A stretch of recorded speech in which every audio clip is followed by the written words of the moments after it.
శ్రీమాత్రే నమః గురుగారు. శ్రీమాత్రే నమః. బీరువాకి ఇన్నున్నా అన్నున్నా ఎన్ని పైసలున్నా ఎంత బంగారం ఉన్నా అత్యంత ప్రాధాన్యత ఇస్తూ ఉంటాం. అయితే పర్ఫెక్ట్ ప్లేస్ వాస్తు ప్రకారం ఏది, డోర్ ఓపెన్ చేసేటప్పుడు ఏ వైపు ఓపెన్ చేసుకోవాలి? ఇప్పుడు అందరికీ చాలా శాతం డబుల్ డోర్స్ ఉంటున్నాయి కదా గురుగారు. సో దానికోసం చాలా మంది ఏంటంటే బీరువాని ఏ ఇంట్లో చూసినా నైరుతి మూలలోనే పెడతారండి. బికాజ్ ఆఫ్ కారణం ఏమిటి అంటే నైరుతిలో బరువు ఉండాలి అనే భావనతో పెడుతూ ఉంటారు. అయితే శాస్త్రంలో నైరుతి గురించి ప్రామాణిక శ్లోకం ఏదైనా ఉందా దీనికి అంటే ఉంది. నైరుతి చేతు శస్త్రగారు అన్నారు, అంటే నీ శస్త్రములు పెట్టుకోమన్నారంటే నీ పనిముట్లు. ఒక సాఫ్ట్వేర్ ఎంప్లాయీ తన ల్యాప్టాప్ని, డాక్టర్ గారు తన స్కోప్ని, ఒక రైతు తన నాగల్ని పెట్టుకోవాలి. అంటే ఏ వృత్తిలో ఉండేవాళ్ళు దానికి సంబంధించి పెట్టుకోమని చెప్పారు. నైరుత్యత శాస్త్రి గారు అంటే బరువులు పెట్టమని చెప్పారు, అలాంటివి పెట్టుకోమని చెప్పారు. బీరువా పెట్టుకోండి, కానీ అక్కడ డబ్బులు పెట్టాలని రూల్ ఏం లేదు. చాలా మంది ఏంటంటే బీరువాలో ధనం పెడతాం కాబట్టి నైరుతిలో పెట్టేసి నైరుతిలో డబ్బులు పెడతాం. కానీ సమ్ టైమ్స్ ఏమవుతుందంటే టిల్ట్ అని ఉంటుంది మనకి. ఒక్కొక్క ఇల్లు ఒక 5 degrees 10 degrees 3 degrees లేకపోతే 20 degrees టిల్ట్ అవుతూ ఉంటాయి. 30 degrees కూడా టిల్ట్ అయినా ఉంటాయి. అవి ఒక్కొక్కసారి ఇటు టిల్ట్ అవుతుంది రివర్స్లో. అంటే ఆల్మోస్ట్ అది సౌత్ వైపు టిల్ట్ అయింది అనుకోండి, అప్పుడు దక్షిణ నైరుతి అంటే టాయిలెట్స్ జోన్, వేస్టేజ్ జోన్ ఏదైతుందో అది నైరుతి వైపు వస్తుంది. అలా నైరుతి వైపు వచ్చినప్పుడు మీరు బీరువా పెట్టి అక్కడ డబ్బు పెడితే డబ్బు నిలబడదు, ధన నష్టం జరుగుతుంది, ధనపరంగా చాలా ఇబ్బంది పడతారు, వేస్టేజ్ ఎక్కువ అవుతూ ఉంటుంది. చాలా మంది ఇళ్లలో ధన నష్టము, బంగారం వెళ్ళిపోయిందండి అనడానికి, లేకపోతే ల్యాండ్స్ అమ్మేసుకున్నాం అనడానికి కారణం ఇదే. సో అందుకే శాస్త్రం ఎక్కడ చెప్పింది అంటే నైరుతి బెడ్రూమ్ ఉంటుంది కదా, నైరుతి బెడ్రూమ్లో వాయువ్యం మూల అంటే మొత్తం ఇంటికి వెస్ట్ అవుద్ది ఆల్మోస్ట్ అది. నైరుతి బెడ్రూమ్లో వాయువ్యం మూల అంటే ఉదాహరణకి ఇది నైరుతి బెడ్రూమ్ అనుకోండి కాసేపు, ఇది ఈస్ట్ అంటే మనం ఒక నైరుతి బెడ్రూమ్లో ఉన్నాం అనుకుందాం. ఇప్పుడు ఇది ఒక బెడ్రూము, ఇది తూర్పు, ఇది వెనక పడమర అవుతుంది, ఇది దక్షిణం అవుతుంది, ఇది ఉత్తరం అవుతుంది. ఓకే, మన ఎడం చేతి వైపు ఉత్తరం, మన కుడి చేతి వైపు దక్షిణం అంటే సౌత్, ఇది నార్త్, ఈస్ట్, వెస్ట్. ఈ నార్త్కి వెస్ట్కి మధ్య భాగాన్ని నార్త్ వెస్ట్ అంటారు. అంటే నైరుతి బెడ్రూమ్లో మీరు నైరుతి బెడ్రూమ్లో ఇలా నిలబడ్డారు, తూర్పుని చూస్తూ ఉండగా ఈ మూలని పెట్టుకోమని చెప్పింది శాస్త్రం. నైరుతి బెడ్రూమ్లో వాయువ్య దిశ, దాన్ని గెయిన్స్ అండ్ ప్రాఫిట్ జోన్ అంటారు. అంటే మీకు ధనాన్ని అభివృద్ధి పరిచేటువంటి స్థానము, అన్ని లాభాలు ఇచ్చేటువంటి స్థానం. ఇప్పుడు ఒకసారి ఆలోచించండి, మీరు అన్ని లాభాలు ఇచ్చే స్థానంలో మీ డబ్బు పెడితే లాభదాయకంగా ఉంటుందా? ప్రాపర్టీ కానీ, బంగారం కానీ, ధనం కానీ, లేకపోతే వేస్టేజ్ జోన్, టాయిలెట్ జోన్ దగ్గర పెడితే లాభంగా ఉంటుంది అంతే కదా. ఎందుకంటే మీరు చాలా స్పష్టంగా క్లియర్గా, చాలా క్లియర్గా మీరు అభివృద్ధి చూస్తారు. నైరుతిలో పెట్టిన దానికంటే ఒక్కొక్కసారి నైరుతి ఫైన్, కానీ ఒక్కొక్కసారి దక్షిణ నైరుతి అవుతుంది టిల్ట్ అయ్యి. అలా దక్షిణ నైరుతిలో పెట్టిన దానికి, వాయువ్యం మూల పెట్టిన దానికి మీకు చాలా తేడా ఉంటుంది. అంటే నైరుతి బెడ్రూమ్లో వాయువ్యం మూల, మరి మొత్తం ఇంటికి వాయువ్యం మూల కాదు, మొత్తం ఇంటికి వాయువ్యంలో పెట్టకూడదు. ఆ బెడ్రూమ్కి సంబంధించి మొత్తం ఇంటికి వాయువ్యంలో బియ్యం బస్తా పెట్టమని చెప్పారు, వాయువ్య భాండార సంస్థితం అని చెప్పారు శాస్త్రంలో. సో నైరుతి బెడ్రూమ్లో ఇంకా కరెక్ట్గా అయితే మీరు ప్లానింగ్ గీసుకొని నీట్గా వెస్ట్ జోన్ ఎక్కడ వస్తుందో చూసుకొని వెస్ట్లో పెట్టుకుంటే, west is the gains and profit zone, అక్కడ పెట్టమని చెప్పారు. అక్కడ మీరు బీరువాయే పెట్టాల్సిన రూల్ లేదు. ఇప్పుడు నైరుతిలో బీరువా పెట్టారు, అక్కడ ఓన్లీ బట్టలు పెట్టుకొని మీ ఇంట్లో కబోర్డ్స్ ఉంటాయి కదా వెస్ట్లో మీ, ఇప్పుడు ఇది నైరుతి బెడ్రూమ్ అని చెప్పాను, ఇది తూర్పు అంటే ఈస్ట్, వెస్ట్, సౌత్, నార్త్. మీ ఎడం వైపు అంటే మీరు సూర్యోదయం అవుతున్నప్పుడు మీరు ఎదురుగా చూస్తున్నారు ఉదయం పూట, మీ ఎడం చేతి వైపు ఈ మూలని పెట్టుకోవాలి. మీరు అలా ధనాన్ని అక్కడ పెట్టి చూడండి, ఇంకా క్లియర్గా మీరు జోన్స్ కనుక క్యాలిక్యులేషన్ చేసి ఎగ్జాక్ట్లీ బెనిఫిట్ జోన్లో పెట్టి చూడండి, అభివృద్ధి ఖచ్చితంగా వచ్చి తీరుతుంది. ఎందుకంటే అక్కడ ఉండేటువంటి పదాలు ధనాన్ని అభివృద్ధి పరిచేవి ఉంటాయి. రెండో ఆప్షన్ కూడా ఉంది, ఉత్తరే నిధి సంస్థితం అని చెప్పారు శాస్త్రంలో. అంటే ఉత్తరం మధ్యలో నిధులు పెట్టుకోమని చెప్పారు. అంటే ధనం, అక్కడ కూడా మీరు ధనం పెట్టుకోవచ్చు, బంగారం పెట్టుకోవచ్చు, తప్పులేదు. కాకపోతే ఆల్మోస్ట్ ఉత్తరంలో ఏమవుతుందంటే హాల్స్ వస్తుంటాయి, ఒక్కోసారి కుదరకపోవచ్చు. లేదండి వాయువ్యంలో గది ఉంది, అక్కడ ఉత్తరం జోన్ వస్తుంది, అక్కడ కూడా కొంత ధనం పెట్టుకోవచ్చు అని చెప్పింది శాస్త్రం. ఎందుకంటే ఉత్తరానికి బుధుడు కారకుడు, ఉత్తరానికి కుబేరుడు కారకుడు. సో కుబేర స్థానంలో ఇవాళ రేపు ఏమవుతున్నాయి, ఉత్తరంలో బాత్రూమ్ పెడుతున్నాను తెలియక, ఎందుకు ధన నష్టాలు జరుగుతున్నాయి, ఎందుకు ధనపరంగా ఇబ్బంది పడుతున్నామంటే ఉత్తరే నిధి సంస్థితం అని చెప్తే నువ్వు ఉత్తరం దగ్గర పోయి మలమూత్ర విసర్జనలు చేస్తే ఎట్లా? ఉత్తరానికి కుబేరుడు కారకుడు, నువ్వు పోయి ఆడపోయి మలమూత్ర విసర్జనలు చేస్తే మీ కుబేరుడు ఎందుకు అనుగ్రహించాలి? చిన్న లాజిక్ కదా. మనం దేవుడి పట్టం దగ్గరికి వెళ్ళి అక్కడ పోయి మలమూత్ర విసర్జనలు చేయంగా, కుబేరుడు అంటే ఎవరు? వెంకటేశ్వర స్వామికి అప్పిచ్చిన వాడు ఆయన. నవ నిధులు ఉంటాయి ఆయన దగ్గర. అలాంటి నిధులు ఉండేటువంటి ప్రదేశంలో ఆ నిధులు పెట్టుకోవాల్సిన ప్రదేశంలో తీసుకుపోయి మనం బాత్రూమ్లు పెడుతున్నాం, లెటర్లు పెడుతున్నాం, మలమూత్ర విసర్జనలు చేస్తున్నాం, అంతా కంపు చేస్తున్నాం, ఆ జోన్ మొత్తం స్పాయిల్ అయిపోతుంది. రైట్ గురుగారు, మస్ట్ కెప్ట్ విషయాలు ఏమన్నా ఉన్నాయా బీరువాలో? వాస్తులో బీరువాలో అంటే ఒకటేనండి, మనకేంటంటే లక్ష్మీ వస్తువులు కొన్ని ఉంటాయి. ఈ చక్రాలు ఉంటాయి చూసారు, మీకు తెలుసు కదా, గోమతి చక్రాలు. అండ్ అట్లాగే మనకి బీరువాలో ఫస్ట్ ఆఫ్ ఆల్ ఏంటంటే, ఎప్పుడైనా మీరు గుర్తుపెట్టుకోండి, బీరువాలో పెట్టే వస్తువు కంటే కూడా బీరువాలో ఒక వస్తువు అంటే కొంత ధనం మీకు వచ్చింది, ఈ నెల జీతం వచ్చింది, లేకపోతే ఏదో బంగారం కొనుక్కున్నారు, మీరు అమ్మవారిని తలుచుకొని పెట్టండి అక్కడ. ఇంకొంతమంది ఏం చేస్తారంటే లక్ష్మీదేవి చిన్న విగ్రహంగా ఏదైనా పెట్టుకుంటారు, పెట్టుకొని అమ్మ నీ వల్లే వచ్చింది అనే ఒక భావనతో, ఒక కృతజ్ఞత భావనతో మీరు అమ్మవారిని తలుచుకొని పెడితే అది నిలబడుతుంది ఇప్పుడు కూడా. అది గ్రాటిట్యూడ్ ఉండాలి కంపల్సరీ. కుబేర మంత్రం అంటే ఈ మధ్య సోషల్ మీడియాలో ఇంత డబ్బు వేసుకొని వర్షధారలాగా వస్తున్నట్టు, ఆయన ఇలా నడుచుకుంటూ వస్తే ఏదో మంత్రం, ఆ మంత్రం చదివితే ఇలా వస్తుంది అన్నట్టు చూపిస్తున్నారు. అది నిజమేనా గురుగారు? ఒక విషయం గుర్తుపెట్టుకోండి, కుబేర మంత్రం అన్నారు కాబట్టి మీకు ఒక విషయం చెప్తాను. ఆదిశంకరాచార్యులు వారి వృత్తాంతం మీకు తెలుసు. ఆయన భిక్షాటనకి వెళ్తూ ఉండగా, అతని 6వ ఏటో 8వ ఏటో సంథింగ్ వెళ్తూ ఉండగా ఒక ఇంటికి వెళ్ళినప్పుడు ఆ ఇంట్లో ఉండే ఒక స్త్రీమూర్తి, అయ్యో ఇంత గొప్ప వ్యక్తి వస్తే నేనేమి ఇవ్వలేకపోయాను అని బాధపడి ఇల్లు మొత్తం వెతికి ఓ ఉసిరికాయ వేస్తుంది. అప్పుడు ఆ దారిద్రాన్ని చూసి ఆదిశంకరాచార్యుల వారు లక్ష్మీదేవిని ప్రార్థిస్తాడు. లక్ష్మీదేవి వస్తూనే ఆవిడ మాట అంటుంది, శంకరా నువ్వు ఎందుకు పిలిచావో నాకు తెలుసు, ఆవిడని అనుగ్రహించాలి అంటే ఆవిడ పుణ్యం చేయాలి, ఏదైనా పుణ్యం లేకుండా నేను ఎలాగా ఇస్తాను అంటుంది. అంటే ఆదిశంకరాచార్యులు వారు లక్ష్మీదేవిని ప్రార్థించి ఆవిడ వచ్చినా సరే ఆవిడ చెప్పింది ఏంటంటే పుణ్యం ఉంటే డబ్బులు వస్తాయి, అంతేగాని ఏదో ఒక వేరు ఆదిశంకరాచార్యులు వారు ఏం చేస్తారంటే, అమ్మాయికో ఇది నాకు ఇచ్చింది ఈవిడ, దీనికి నువ్వు ఏమిస్తావు ఇవ్వు అన్నప్పుడు బంగారు ఉసిరికాయలు కురిపిస్తుంది. కాబట్టి ఏంటంటే దానము ధర్మము అనేటువంటివి చాలా ప్రాధాన్యతని చూపిస్తాయి. మనకి శాస్త్రాల్లో ఉమా సంహిత అని ఉంటుంది, అంటే మన ఉమామహేశ్వర సంవాదం అని ఒకటి ఉంటుంది మన మహాభారత అంతర్గతంగా.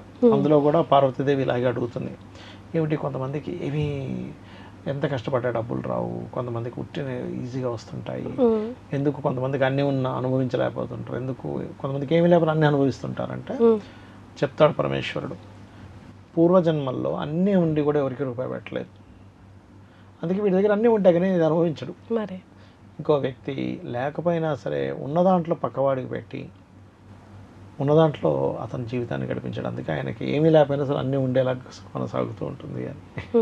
సో ఏం చేయకపోయినా మీ నిత్య జీవితంలో అట్లీస్ట్ ఇది అలవరుచుకోండి, ఇది ఇవ్వడమా లేకపోతే ఏదైనా ఎవరికైనా పెట్టడమా, లేకపోతే ఎందుకంటే మనము ఎన్ని కోట్లు సంపాదించినా ఎన్ని బిల్డింగ్లు సంపాదించినా ఒక్కడు కూడా వెనక్కి తీసుకెళ్ళాం.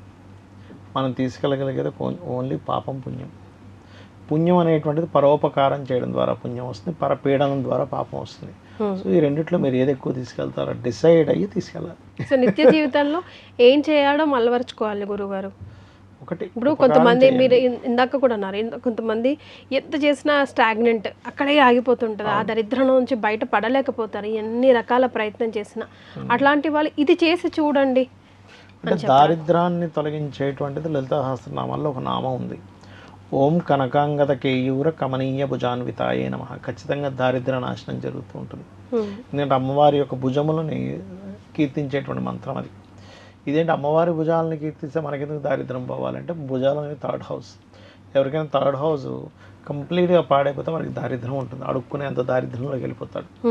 ఇదేమిటంటే అమ్మవారి యొక్క భుజాలని మనం అనుకుంటే మనకెందుకు క్లియర్ అవ్వాలి అంటే, దీనికి మనకి తులసీదాస్ గారి యొక్క వృత్తాంతం ఉంటుంది. తులసీదాస్ గారి వృత్తాంతంలో తులసీదాస్ గారు మంచి హనుమద్భక్తుడు, తర్వాత రామదర్శనం జరుగుతుంది ఆంజనేయ స్వామి వల్ల, ఆంజనేయ స్వామి దర్శనం కూడా. అంత గొప్ప వ్యక్తికి ఒక వ్యక్తి అదే ఊర్లో కొంత తపశ్శక్తి వల్ల కొన్ని సాధించుకుంటాడు. అతన్ని జనాలందరూ మెచ్చుకుంటూ ఉంటే ఎవరెవరు వస్తున్నారు ఎవరు వెళ్ళట్లేదని చూస్తూ అందరూ వస్తున్నారు కానీ తులసీదాస్ నా దగ్గర రావట్లేదని అనుకొని తులసీదాస్కి ఒక ప్రయోగం చేస్తాడు అతను. దానివల్ల అతనికి మొత్తం ఒళ్ళంతా మంటలు వచ్చేసి చేతులు మొత్తం ఇలా బాహువులు మొత్తం ఇలాగా కదలకుండా అయిపోతాయి. అప్పుడు ఆ తులసీదాస్ గారు హనుమత్ బాహుక్ అనే ఒక రచన ఉంటుంది. ఉమ్. అది చేస్తే అతని యొక్క బాహువులు క్లియర్ అయిపోతాయి, నార్మల్ అయిపోతాడు. ఉమ్. అంటే ఏంటి, ఈ విశ్వం అంటే ఏదో కాదు, పరమాత్మే. ఉమ్. అదే పరమాత్మ రుద్ర రూపంలో ఉన్న, రుద్రావతారమైన కూడా హనుమత్ రూపంలో ఉన్నారు, లేదా లలిత రూపంలో ఉన్నారు. మనం విశ్వానికి మూలమైనటువంటి ఒక పరమాత్మ యొక్క బాహువుల్ని ఆయన చేయగానే ఈయన బాహువులు క్లియర్ అయ్యాయి. అదేవిధంగా అమ్మవారి యొక్క ఈ కనకాంగద కేయూర కమనీయ భుజాన్విత, భుజాలకు ఉన్నటువంటి కనకాంగద కేయూరాలను మనం కనుక తలుచుకొని ఆ మంత్రం ఓం కనకాంగద కేయూర కమనీయ భుజాన్వితాయ నమః చేసుకుంటే ఖచ్చితంగా వాళ్ళ దారిద్ర్యం పోతుంది.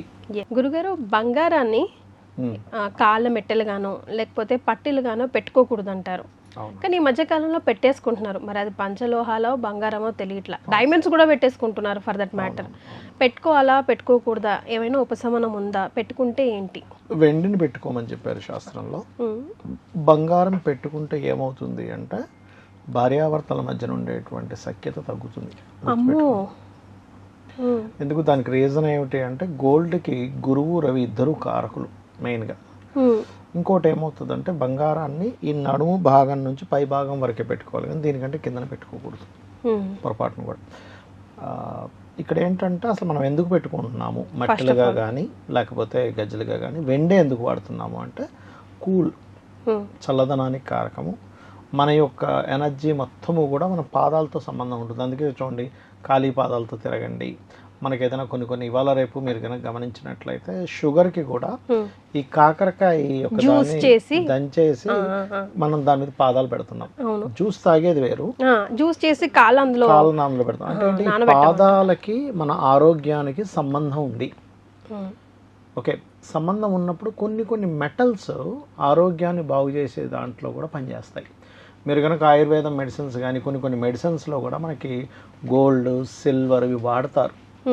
ఓకే, ఆ రకంగా ఏంటంటే ఎవరైతే ఈ వెండిని ధరిస్తారో పాదాల కంటే మెట్టల రూపంలోని, ఈ గజ్జల రూపంలోని, యాజ్ పర్ సైంటిఫిక్ ఆరోగ్యపరంగా వాళ్ళకి చాలా మంచిది. మనసు స్థిరంగా ఉంటుంది దానివల్ల. ఇంకోటి ఏంటంటే పాతకాలంలో కడియంలాగా ఇంత వేసేవారు. ఇంకోటి ఏంటంటే మనకి చాలా మందికి తెలియని విషయం ఏంటంటే ఈ మెట్టలు పెట్టుకోవడం వల్ల, ఈ గజ్జలు పెట్టుకోవడం వల్ల వీళ్ళకి ప్రెగ్నెన్సీ విషయంలో కూడా చాలా ఈజీగా అవుతుంది. ప్రెగ్నెన్సీ అనేటువంటిది అంటే చంద్ర గురువుల యొక్క సంబంధం. పాదాల గురువు కారకుడు చంద్రుడు. అంటే ఇక్కడ ఏంటంటే గజకేసరి యోగాన్ని మనకి జన్మజాతకంలో ఉండడం వేరు, మనం క్రియేట్ చేసుకోవడం వేరు. ఓకే, మరి ఈ హారానికి వేసుకోవచ్చు, గాజులుగా వేసుకోవచ్చు, బంగారం కేయూరములు అని మనకి కనకాంగద కేయూర కమనీయ భుజాన్విత, భుజాలకు పెట్టుకునేవి చేసుకోవచ్చు. అండ్ అదేవిధంగా చెవులకు పెట్టుకోవచ్చు, తప్పేం లేదు. కానీ ఇక్కడ నుంచి కింద భాగం పొరపాటును కూడా బంగారాన్ని ధరించొద్దు. ఒకటి, బంగారానికి గురువుకి బంగారానికి రవికి సంబంధం ఉంటుంది. సూర్య భగవాను మనం ఆరాధిస్తాం.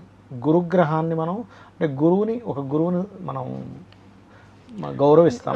దేవుడితో సమాన గురు బ్రహ్మ, గురు విష్ణు, గురుదేవో మహేశ్వర అంటుంటాం. సో అదేంటంటే బంగారం ఇదంతా కూడా లక్ష్మీ స్వరూపంగా భావిస్తుంటాం. ప్రతిదీ లక్ష్మే, కానీ బంగారానికి ఇంకాస్త ఎక్కువైనటువంటి ప్రాధాన్యత ఇస్తాం. కాబట్టి దాని పాదాల దగ్గర ధరించడం అనేటువంటిది మంచిది కాదు. అదేంటంటే లక్ష్మీదేవిని నువ్వు పాదాల దగ్గర పెట్టుకున్నట్టే. కాబట్టి అది పరిపూర్ణంగా తప్పది. తెలియక కొంతమంది మాకు బాగా డబ్బులు ఉన్నాయి, ఇప్పుడు కొంతమంది నేను చూశాను ఆ మధ్యకాలంలో కూడా లెట్రిన్లు కూడా మనకి బంగారంతో తయారు చేసుకోవడము, ఇంట్లో ఉండే అన్ని బంగారంతో చేసుకోవడం అనేటువంటి జరిగింది. సరే ఫైన్, నువ్వు ఇంట్లో పూజా సామాగ్రి చేసుకున్నావు, బాగా డబ్బులు ఉన్నాయి, దట్ ఈస్ డిఫరెంట్ థింగ్.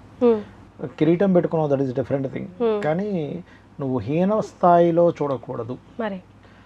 కాబట్టి అది సరైనటువంటిది మంచిది కాదు. ఆరోగ్యపరంగానూ మంచిది కాదు, లక్ష్మీ పరంగా శాస్త్రపరంగానూ మంచిది కాదు. అదేమవుతుందంటే గోల్డ్ అనేటువంటి మీరు కనుక గమనించినట్లయితే కలిపురుషుడు సంబంధం ఉంటుంది అంటారు గోల్డ్ది.